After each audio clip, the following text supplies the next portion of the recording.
The lady from Uncle. The lady. Hi, today I'm going to take a look at the sad matter of submitting a request regarding a deceased user's Google account. And before I go much further, I would like to point out that there is a thing called an inactive account manager, and that is a subject for a different video. But a Google account that is basically has a plan such as this set up on it has a far easier process for gaining access to some of its data. So it might actually be helpful to you to make sure that this Google account has an inactive account manager. And that is something that you might have been informed about by the owner of the Google account prior to them passing away. In any event, there are three options for making a request regarding the Google account of the deceased user, and you'll see that the options are to close the account of the deceased user, to submit a request for funds from that Google account, and to obtain certain data from the deceased user's Google account. What is really, really important to understand is that you will not be given the Google account. You will only be given certain control over it, and that is the closing, and in which case nothing can be recovered, and at least it's gone. And if there are funds held in that Google account, then obviously you can submit the request for that.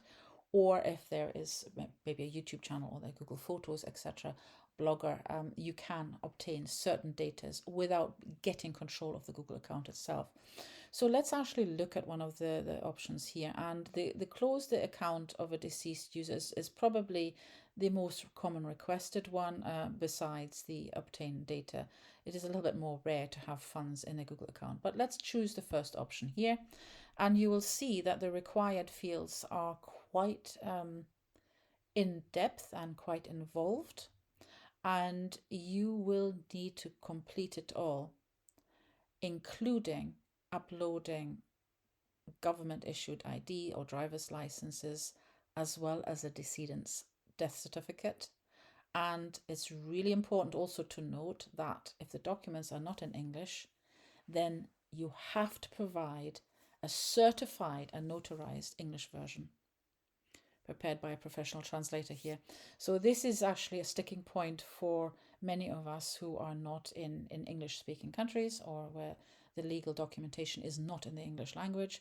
So that would be an issue here, and it is not, may not necessarily be the cheap option, which is why I mentioned the inactive account manager. Because if that is active on that Google account, you won't need to do any of this, because that information is already with the inactive account manager. So in other words, the owner has already granted you access after a certain period of time. So this is all the information that you have to supply, and then it is very, very, very rigorously tested and checked. And there are certain protocols that Google must go through. So it is not an easy process, and my deepest condolences if you're going through this.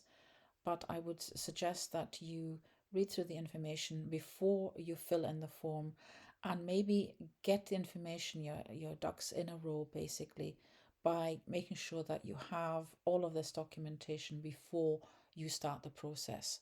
And bear in mind, it does take time. And if there's an inactive account manager, that may actually be the easier route for you to take. Thank you for listening, and goodbye.